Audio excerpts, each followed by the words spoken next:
Hello people, అందరూ బాగున్నారా? నేను కూడా బాగున్నానండి. ఈరోజు ఏంటి తినేస్తున్నాను అనుకుంటున్నారా? పాలకూర ఉల్లికారం రెసిపీ అండి. పాలకూరలో 5 కట్టలు తీసుకొని పక్కన పెట్టుకున్నాను. అది కట్ చేసుకొని 4 ఉల్లిపాయలు తీసుకున్నాను, అవి కూడా కట్ చేసుకొని పక్కన పెట్టుకున్నాను. అయితే ఒక కళాయిలోకి కొంచెం ఆయిల్ తీసుకున్నానండి.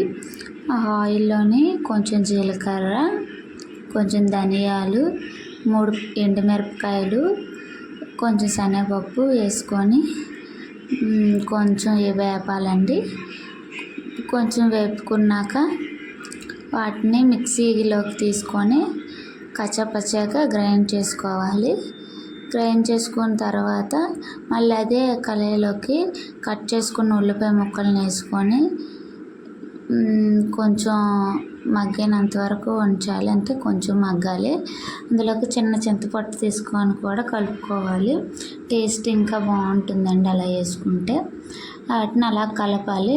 కలుపుకున్నాక కొంచెం మగ్గాక మళ్ళీ ఏదైతే కచ్చాపచ్చాగా దంచుకున్నా అదే మిక్సీ జార్లోకి ఉల్లిపాయ ముక్కలు వేసుకొని కొంచెం సాల్ట్ కొంచెం కారం వేసుకొని కొంచెం పూర్తిగా కాకుండా కొంచెం ముక్కలు తేలేటట్టు గాడగాడుగా మిక్సీ పట్టుకోవాలి.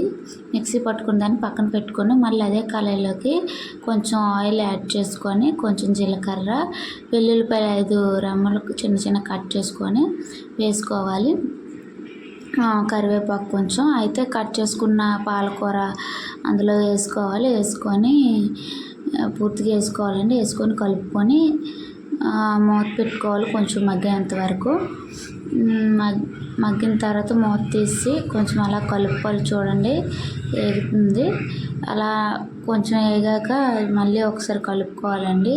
తర్వాత బాగా వేగిపోయింది. వాటర్ అనేది తేలిపోయింది. అందులో ఉన్నది మొత్తం తేలిపోయింది. అయితే ఇప్పుడు మనం పక్కన పెట్టుకున్న మిక్సీలో ఉన్న ఉల్లికారాన్ని తీసుకొని కొంచెం వేసుకున్నాను. అంటే నేనే వేసుకోవాలి, నేనే వీడియో తీసుకోవాలి కాబట్టి మొత్తం ఒకేసారి వేసేసుకున్నాను. మొత్తం వేసుకొని కలుపుకున్నాను. కలుపుకొని బాగా కలుపుకోవాలండి.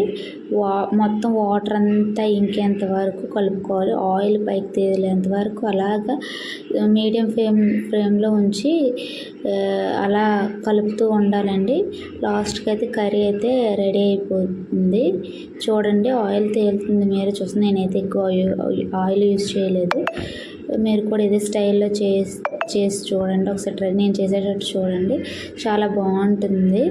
ఒకసారి పాలకూర ఉల్లికారం ఒకసారి నేను చేసే స్టైల్లో చూడండి, మీకు కూడా నచ్చుతుంది. ఒకవేళ మా రెసిపీ నచ్చితే లైక్ చేయండి, షేర్ చేయండి. మా ఛానల్ ఒకసారి సబ్స్క్రైబ్ చేసుకోండి ఫ్రెండ్స్. Bye bye.